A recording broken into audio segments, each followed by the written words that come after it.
una meditación muy sencilla, la voy a presentar, es un estudio de Evangelio que yo he hecho. Son las leyes de crecimiento del reino.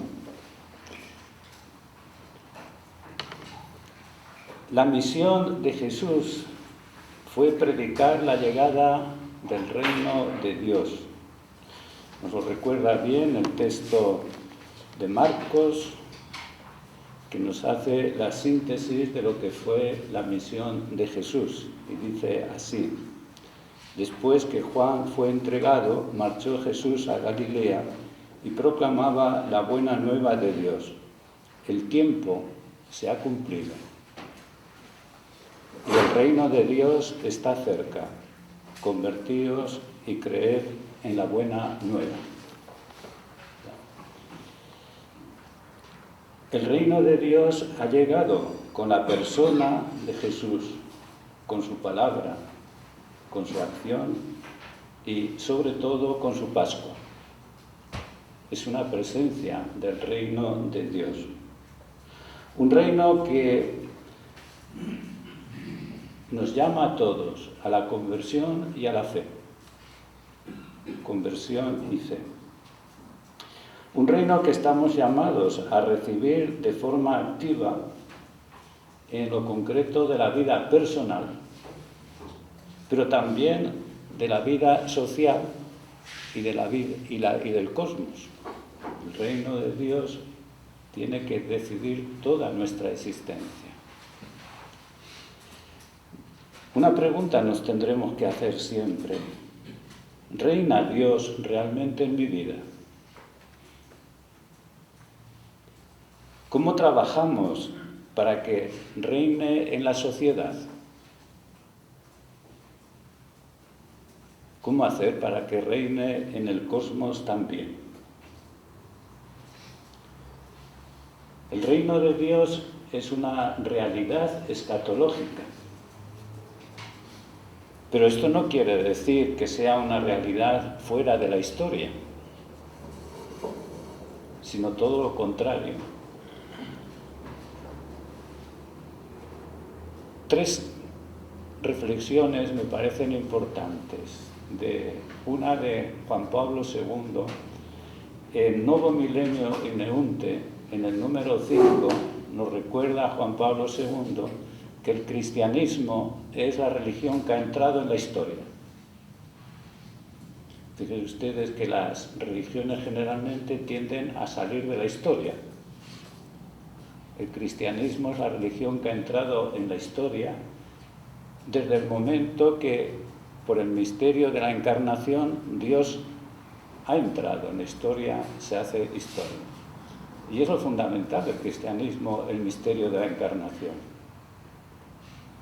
Por lo tanto, la religión no es para salir fuera de la historia, sino para adentrarnos más y más en la historia. Es la iniciativa de Dios. Benedicto XVI nos ha recordado, por otra parte, que tenemos que aprender a vivir del don de Dios. Tenemos que acoger el don, el reino, lo tenemos que acoger para cultivarlo. Pero primero es un don que tenemos. Por eso Benedicto XVI insistía mucho en este punto, ¿verdad? Porque el amor nos ha sido dado, puede ser mandado. Pero primero hay que acoger el amor. Y el reino de Dios es un don que nosotros tenemos que acoger y cultivar y desarrollar. Y el Concilio Vaticano II, en Gaudium et Spes, en el número 37, nos recuerda que el Señor reparte dones diferentes para que preparemos los materiales del reino de Dios. Tenemos que preparar los materiales del reino de Dios. Por lo tanto, tenemos que trabajar incansablemente como preparamos los materiales para celebrar la Eucaristía, ¿verdad? Y el Espíritu transformará esos materiales, pero tenemos que trabajar justamente para preparar los materiales. Por lo tanto, el reino de Dios se está realizando en la historia. Es un don que tenemos que acoger y que nosotros tenemos que cultivar en la historia. Y Jesús, que no nos ha dado definiciones sobre el reino de Dios, sin embargo, sí nos ha dado unas cuantas leyes sobre el reino de Dios, que son esos dinamismos profundos por los cuales el reino de Dios se establece en la historia y en el mundo.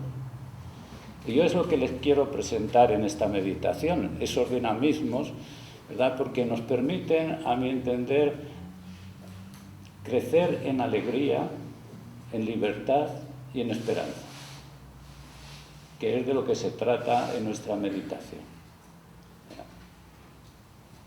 A veces andamos angustiados, estresados, ¿verdad?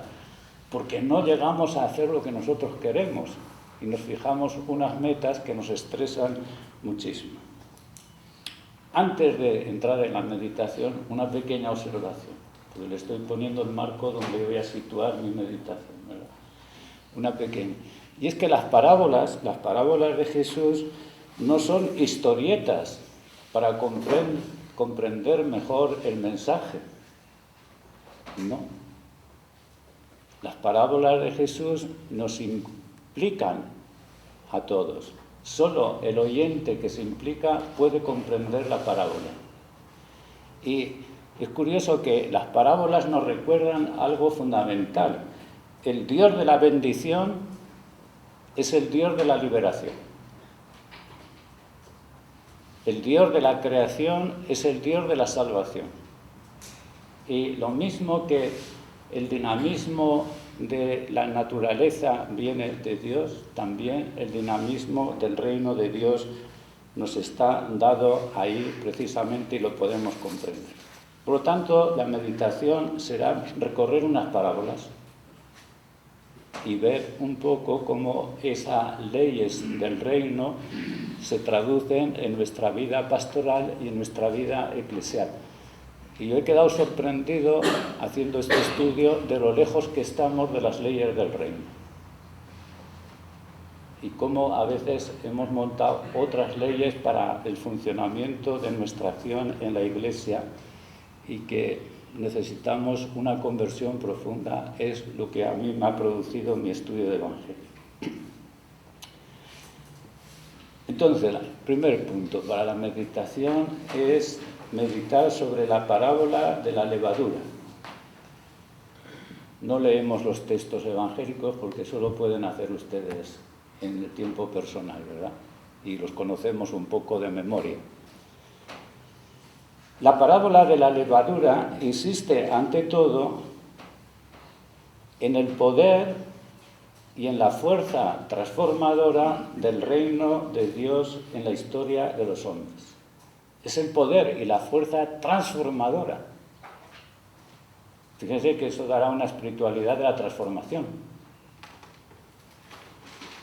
Con ello se nos indica varias dimensiones que debemos vivir de forma consciente en nuestro servicio eclesial, en nuestra pastoral. Esa fuerza. En primer lugar, se insiste en cómo Dios ha depositado ya en la masa del mundo el fermento de una nueva vida. Y nadie detendrá ese fermento. Dios ha depositado ya esa fuerza de salvación que es su palabra en el mundo. Es evidente que el fermento no ha transformado todavía la totalidad de la masa, pero no es menos verdad que el proceso ya se ha iniciado y la acción del reino de Dios en la historia se está llevando a cabo. Ustedes a lo mejor no saben cómo, pero esa transformación se está llevando a cabo.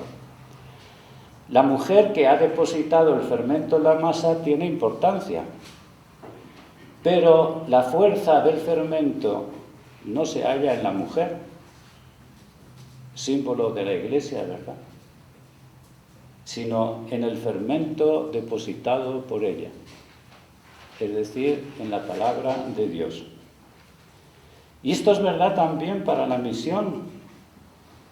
Nuestra tarea es depositar el fermento del reino de Dios en la historia. Pero el éxito de la misión no depende primordialmente de nosotros, sino del propio fermento.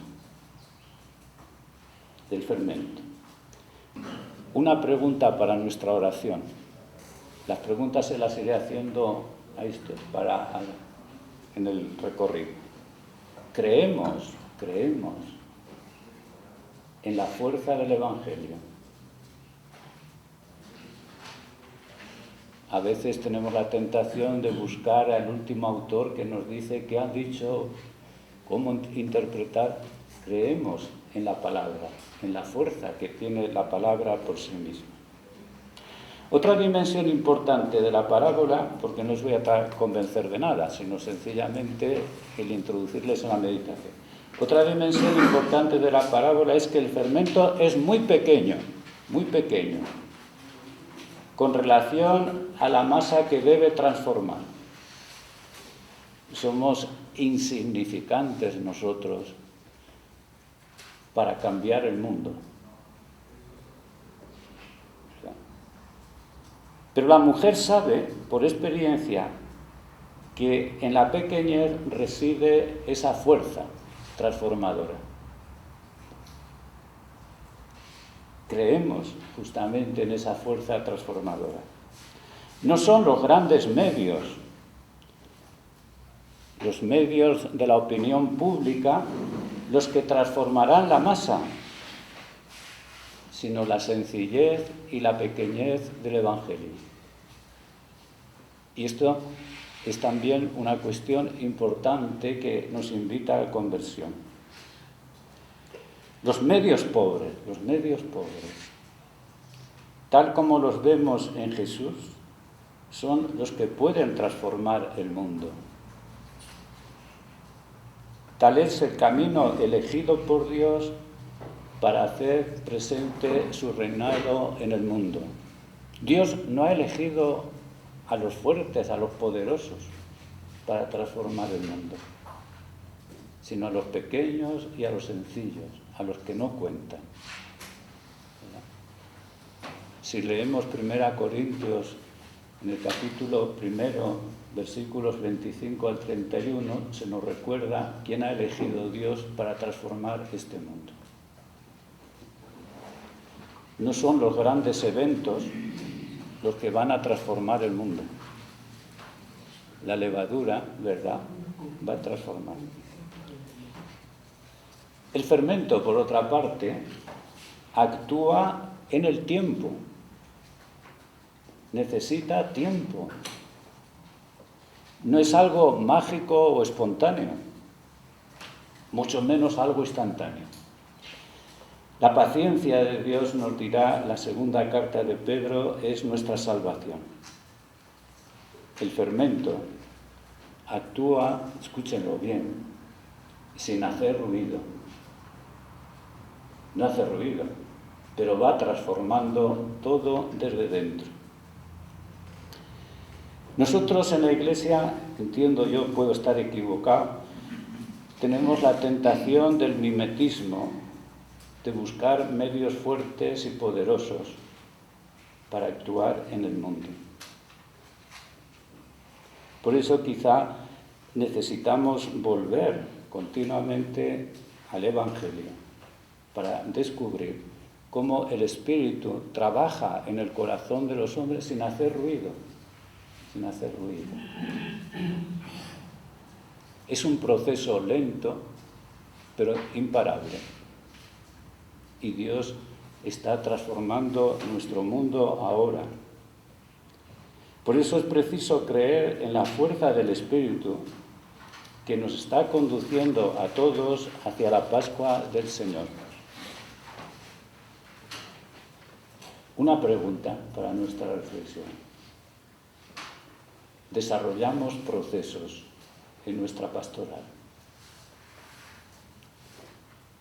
¿O vivimos en una pastoral de eventos? El proceso tiene que ser siempre algo lento, sin ruido. Buscamos a veces resultados inmediatos. No, tenemos que sembrar el grano de trigo ¿verdad? Tiene que morir para producir fruto y un fruto abundante. Bueno, una primera parábola que es muy sencilla y que ustedes pueden seguir meditando.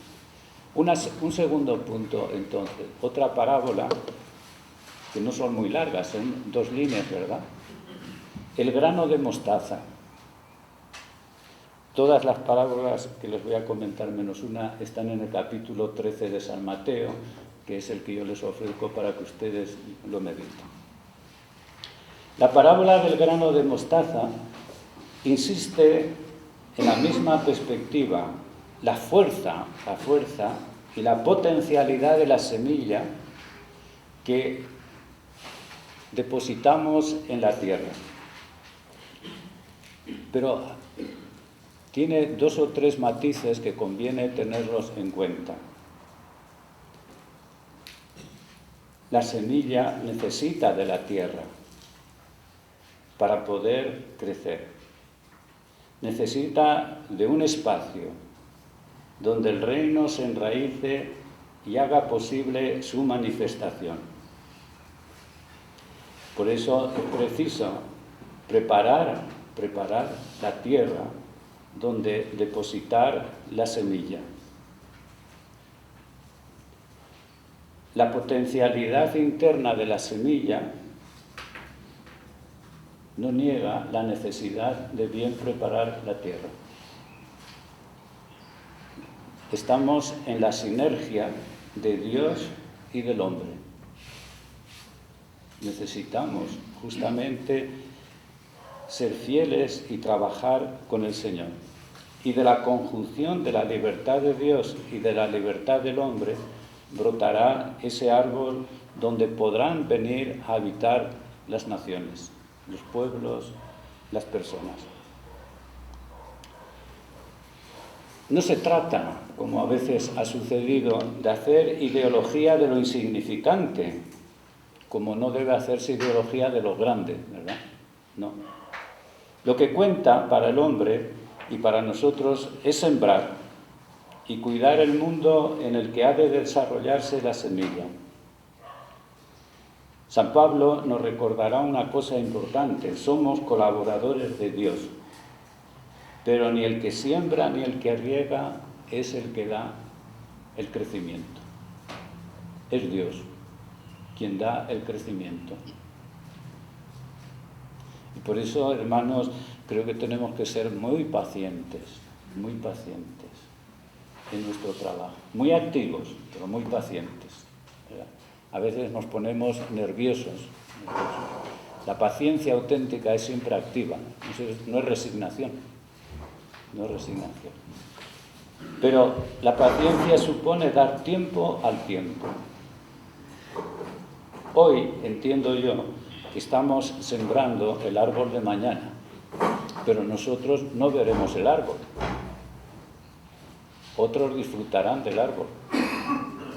Y a veces en nuestros procesos querríamos ver de inmediato resultados.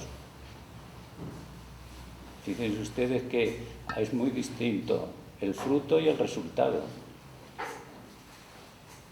El Señor no nos ha dicho que produzcamos muchos resultados, pero sí nos ha dicho que produzcamos un fruto bueno, abundante y perenne. Son los 3 adjetivos importantes: bueno, abundante y perenne. El fruto no se controla según los parámetros del mundo.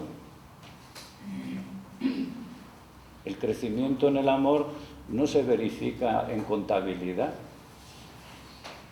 La libertad de la persona interna no se verifica en contabilidad. Y sin embargo, es el fruto el que tenemos que producir. El crecimiento del árbol, insisto, requiere tiempo, mucho tiempo. Si nosotros queremos algo inmediato, ¿verdad?, como la internet y todas esas cosas, eso no funciona en la evangelización. Si queremos un árbol auténtico, necesitamos ahondar en las raíces. Y eso no se ve, hermanos. Ahondar en las raíces no se ve. Pero es la condición para el mañana. una tercera parábola. Es la parábola del trigo y de la cizaña, que la conocemos bien todos y que la hemos predicado tantas veces en nuestra vida, pero que a veces no nos la aplicamos en la misión. Los servidores de la parábola se extrañan mucho de la aparición de la cizaña en el campo. Si le hemos sembrado buena semilla, ¿qué ha sucedido para que aparezca la cizaña en el campo? Y eso hoy día nos lo tenemos que plantear, porque podríamos fragelarnos un poco, culpabilizarnos nosotros que habremos hecho mal, ¿no? Hemos podido hacer todo muy bien y sin embargo la cizaña aparece. La cizaña aparece y lo tenemos que tener muy en cuenta. Trabajaron, nos dice la parábola, y se echaron a dormir. No habían previsto los obreros que el enemigo sembraría la cizaña. Ante esta situación tenemos diferentes reacciones. Una es la de la culpabilización.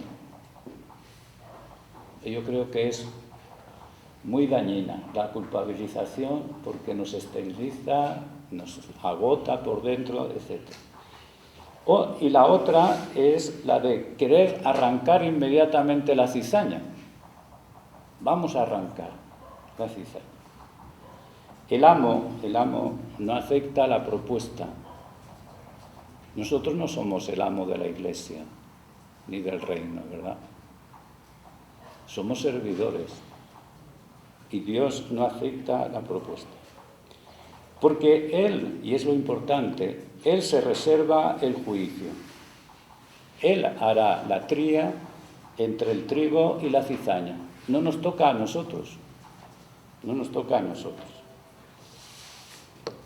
¿Qué nos quiere decir esto? Pues yo le recuerdo dos aspectos importantes. Uno primero, nuestras comunidades y nuestro mundo avanzarán siempre entre ambigüedades. La ambigüedad nos cuesta mucho entenderla. Nos gustaría siempre una iglesia de puros. Y no, la iglesia estará siempre marcada por la ambigüedad. La ambigüedad en el Papa, en los obispos, en los sacerdotes, en los laicos. En todos tenemos las ambigüedades. Y cuando queremos mitificar a alguien, olvidamos que esa persona también está marcada por el límite, la ambigüedad y el pecado. Esta realidad no podemos ignorarla, la ambigüedad. Y nos cuesta a todos asumir profundamente nuestras ambigüedades y las ambigüedades de los demás.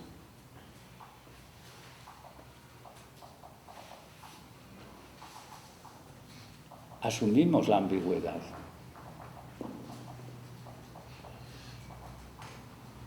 Yo no he dicho que la canonicemos, Yo no he dicho canonizar la ambigüedad, pero asumirla, como Cristo asumió nuestra condición de pecadores. No para pecar Él, ¿verdad? Pero asumió nuestra condición de pecadores y eso es lo que nos permite la salvación. Asumir la ambigüedad supone ser paciente conmigo y con los demás. La parábola, por lo tanto, es una llamada, curiosamente, a la confianza. Y a descubrir que los hijos del reino se impondrán. Sí, hermanos, que no es la corrupción la que nos va a vencer. No. La victoria nos pertenece. Es la victoria de la fe. Una llamada a la confianza en la dimensión personal, nuestra, en la dimensión social, en la dimensión cultural, política y religiosa. Los hijos del reino, los hijos de la verdad, terminarán por imponerse. ¿Cuándo? ¿Cómo? Eso es otra cuestión diferente, pero terminarán. Es preciso, entonces, saber permanecer en la lucha. No sirven ya las precipitaciones ni las descalificaciones. El juicio es de Dios. Y por eso cada uno de nosotros estamos llamados a ser lúcidos y conscientes en la historia, que es Dios quien la conduce, no nosotros. No somos nosotros los que conducen la historia. Por eso la historia, desde la fe, tiene que ser vivida con optimismo, con alegría, con esperanza.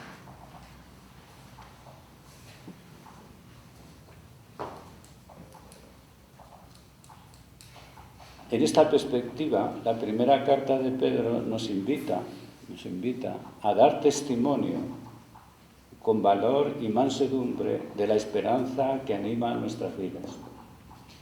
Somos testigos de la esperanza y estamos llamados a darla con mucha confianza, con mucho respeto. Relean, por ejemplo, la primera carta de Pedro en el capítulo 3, versículo 13 al 18.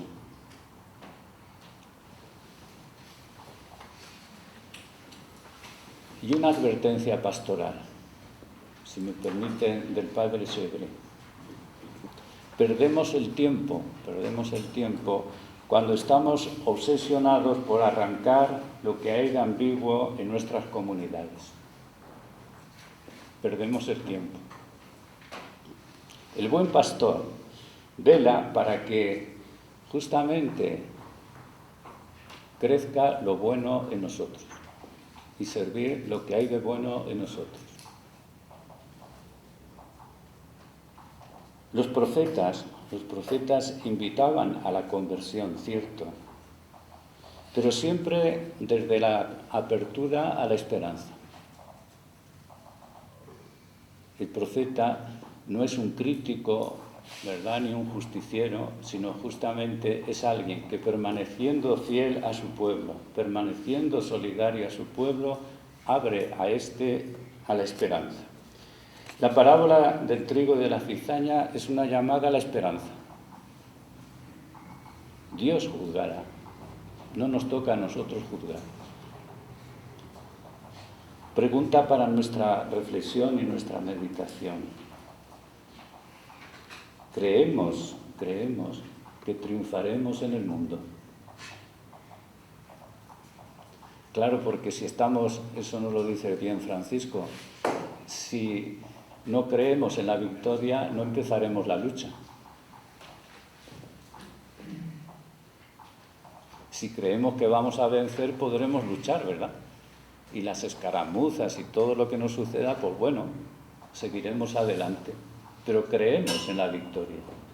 Yo creo que hoy tenemos un peligro de un cierto derrotismo.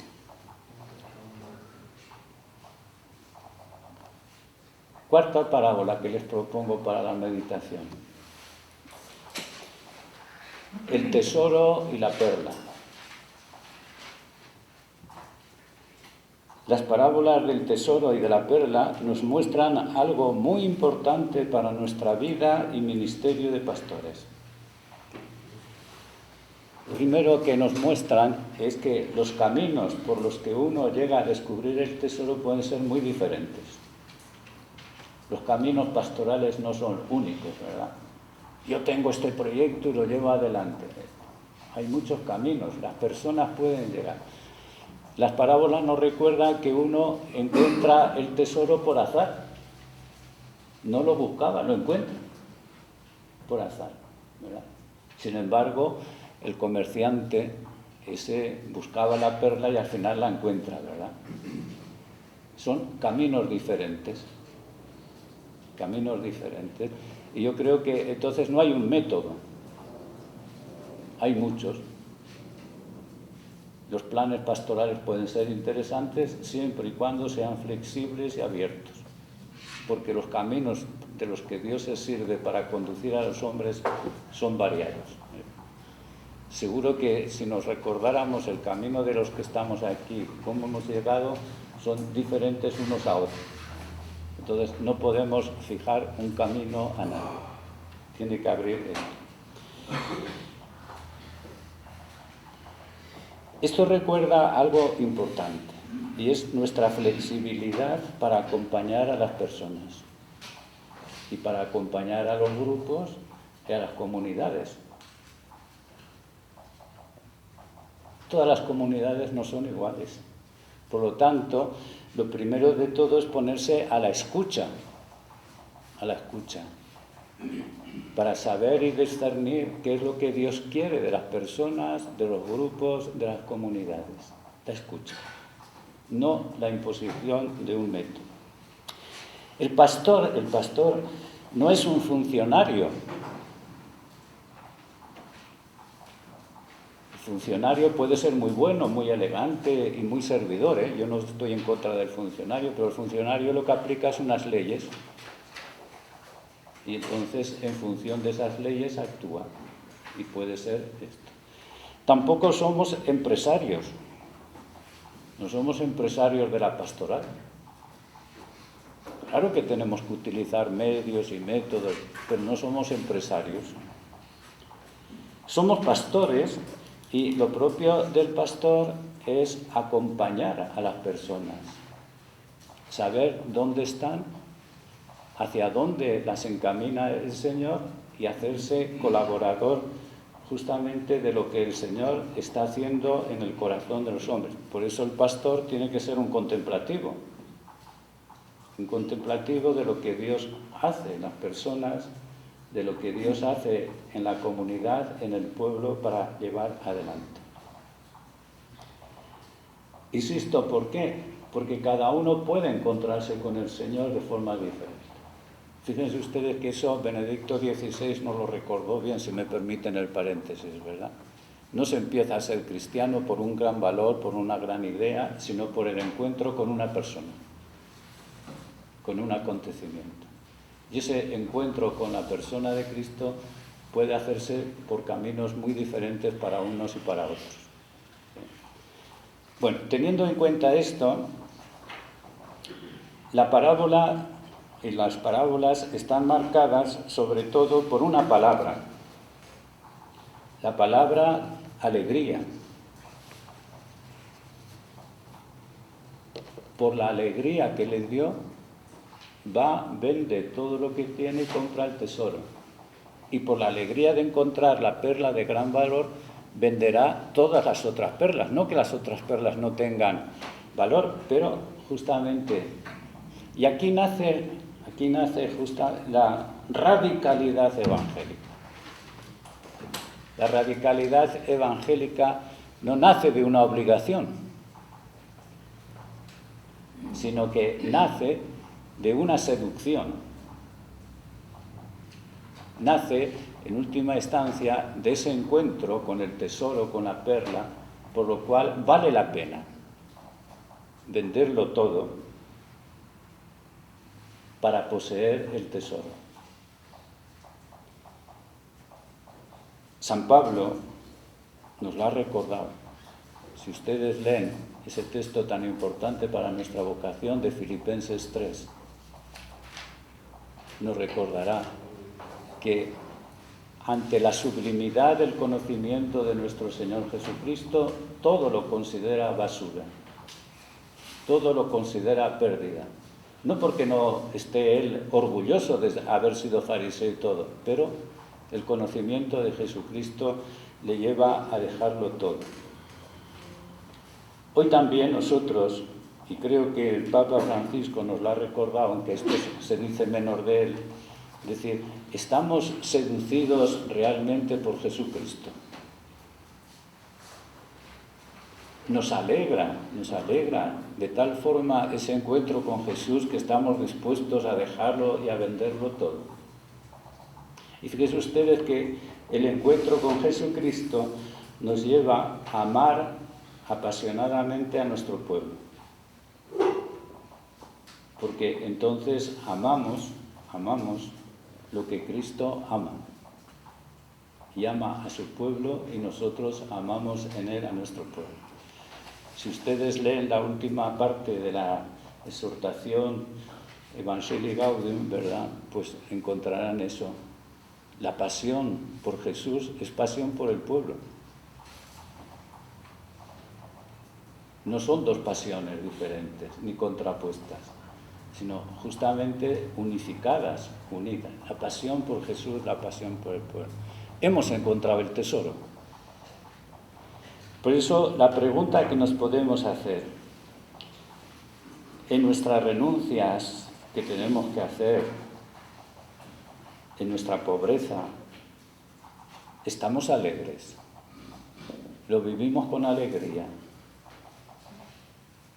Porque fíjense ustedes que la alegría es siempre alegría pascual. Estamos alegres de alumbrar un mundo nuevo en medio de los dolores de parto. No puede haber mundo nuevo sin dolores. Engendrar un mundo nuevo conlleva sufrimientos y dolores, pero nos alegra el estar engendrando ese mundo nuevo. Yo no digo que nos guste sufrir, no he dicho eso, pero San Pablo justamente vive la alegría de engendrar un mundo nuevo.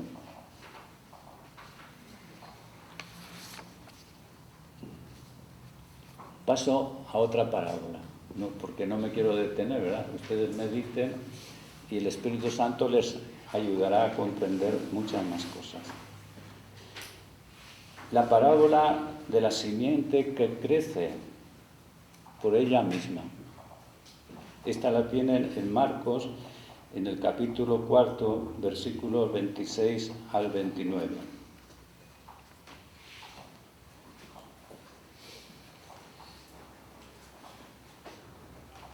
Claro, hoy que conocemos la manipulación genética, etcétera, nos cuesta más entender esta parábola, pero la vamos a comprender desde el momento que la vivió Jesús, ¿verdad? Donde la agricultura dependía totalmente de la lluvia y dependía totalmente de los fenómenos exteriores. ¿Marcos qué? Perdón. Marcos 4, 26 a 29. Es decir, que Jesús nos recuerda que el hombre no tiene el control de cómo crece el reino de Dios en el corazón de las personas y del mundo. A nosotros nos gusta tener el control de las cosas, ¿verdad? En nuestras sociedades hoy tenemos que tener el control de todo. Y se nos recuerda entonces que es preciso respetar los ritmos de crecimiento, sus etapas, sus imprevistos. Por ello el sembrador, nosotros, debemos aceptar los sorprendentes caminos de Dios en la vida propia y en la vida de los demás. Que nosotros no sabemos cómo Dios está cultivando y trabajando el corazón de las personas. No lo sabemos. Pero el sembrador confía en el cielo y en la tierra.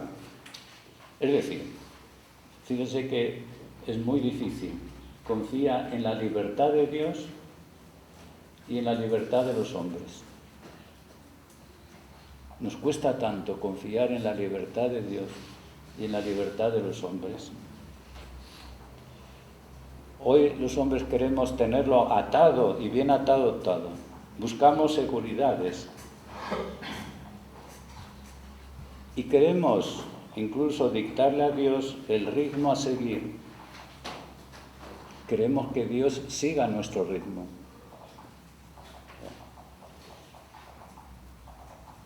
Les pregunto, ¿no consiste en esto precisamente la tentación de los ídolos?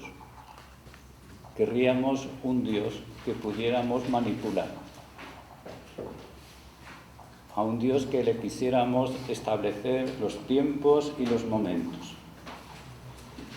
Es la tentación, en el fondo, de Israel en el desierto. ¿Por qué murmura Israel en el desierto? Porque no tiene el control sobre Dios. Y nosotros murmuramos también.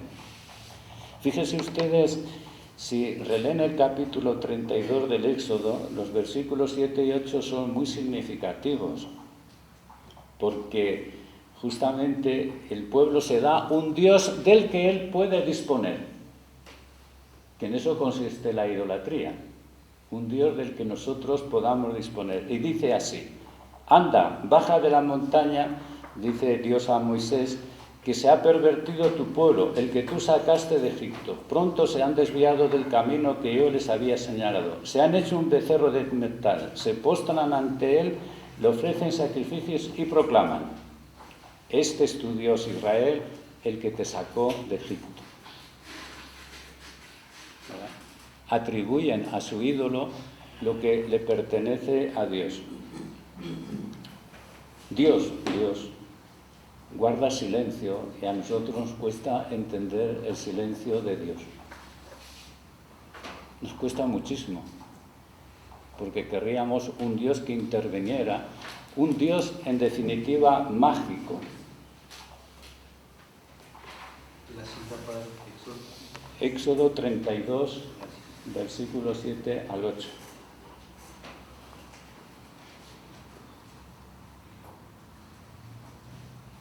Juan 23, que lo tenemos un poquito olvidado, ¿verdad?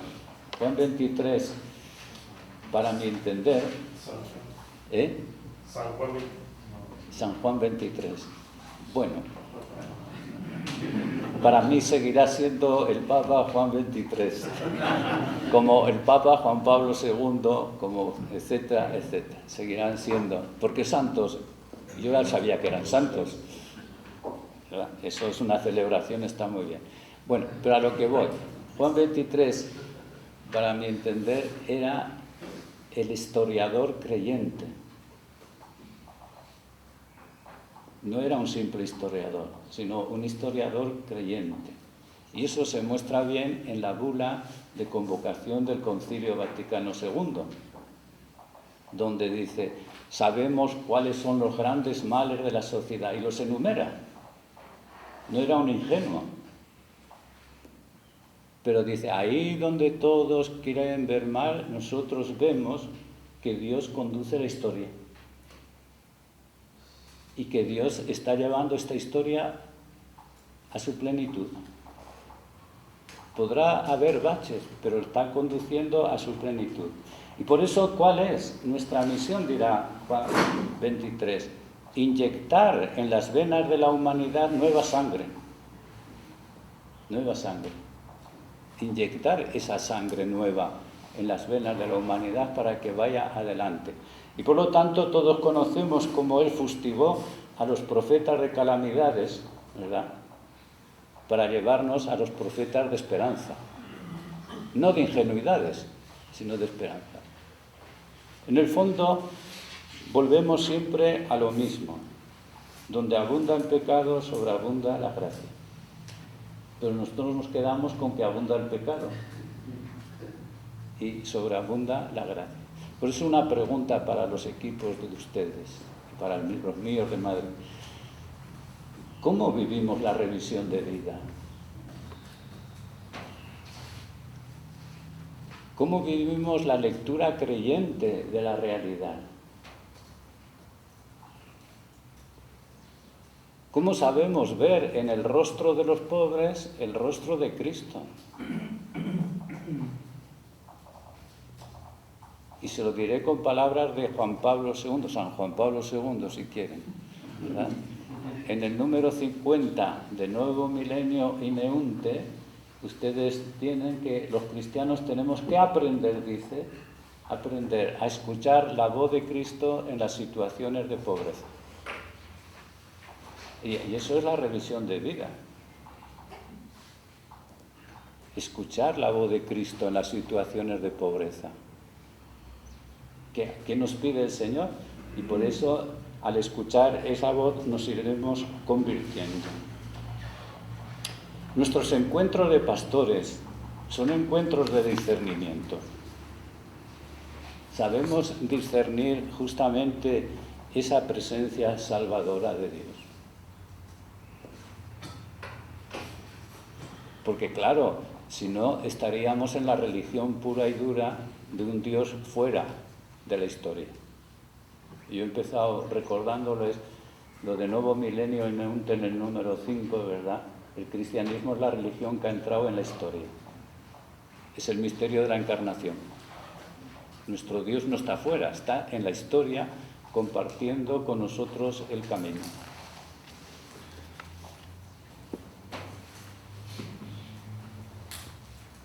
Por último, para no cansarles, la parábola del sembrador.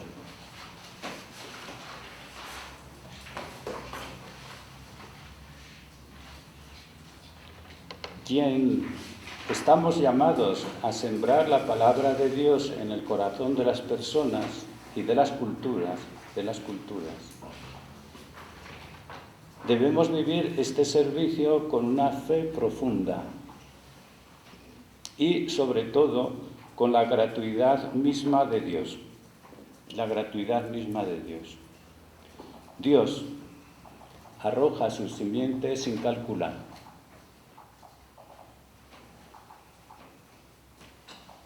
Y eso me parece muy importante, porque nosotros tenemos que arriesgar siempre y ofrecer a todos la palabra de Dios, sin discriminaciones. La gratuidad es una exigencia intrínseca de la misión. No me refiero tanto ahora a la gratuidad económica, que también, ¿verdad? Me refiero más a esa gratuidad apostólica que nos recuerda Pablo cuando nos dice que siendo libre de todos se hace esclavo de todos, que se hace judío con los judíos, griego con los griegos, etc. Y esto supone una gran gratuidad, salir de uno mismo. La parábola insiste, por otra parte, en la sobreabundancia de la cosecha. Nosotros somos muy moralistas, inmediatamente queremos identificar los terrenos, ¿verdad? La parábola insiste en otra perspectiva. Insiste en que Dios lleva tal fuerza en su palabra que desborda todo lo previsto. Yo aquí en Jeremías recordaba que en tiempo de Jesús una buena cosecha era el producir 7 por 1, ¿verdad? Ya era una buena cosecha. El texto bíblico nos habla del 30, del 60 y del 100 por 1. Es la sobreabundancia. Si ustedes quieren comprender la teología de Ratzinger, se encuentra aquí toda la teología de Ratzinger. Porque desde sus primeros estudios y tesis insistió sobre esta dimensión, la sobreabundancia de la gracia de Dios. La sobreabundancia. Y es la dimensión teologal. Es la dimensión teologal. La dimensión teologal que nosotros tenemos que recuperar, a mi entender, continuamente en la acción apostólica. Sembramos mucho y a veces pues nos disgustamos porque hay terrenos que no producen nada, ¿verdad? Pero olvidamos todo lo que produce y la sobreabundancia. Nosotros entonces estamos llamados a hacer un acto de fe profundo de que el Espíritu Santo sigue transformando el mundo, sigue haciendo unos cielos nuevos y una tierra nueva. No tenemos el control cierto, pero sí tenemos la seguridad de que Dios transforma este mundo. Ya el libro del Eclesiastés decía eso. Es de poco inteligentes pensar que los tiempos pasados fueron mejores. Fíjense que sigue, y si ustedes siguen, San Agustín nos dirá lo mismo, San Gregorio Magno eso, Santa Teresa de Ávila ya hablaba de los tiempos recios. Antes, decía ella. Los santos no han comprendido, ¿verdad?, que Dios conduce la historia hacia su plenitud. No siempre la han comprendido los santos tienen sus límites también, ¿no? Y nosotros tenemos esto, Dios está conduciendo nuestra historia. Por eso, dos conclusiones muy sencillas. El discípulo del reino de Dios es el hombre de lo nuevo y de lo viejo. Necesitamos descubrir continuamente que Dios continúa su obra. Para la meditación tienen el capítulo 13 de San Mateo, ¿verdad? Y las preguntas he ido diciendo ya a lo largo de la charla. Gracias.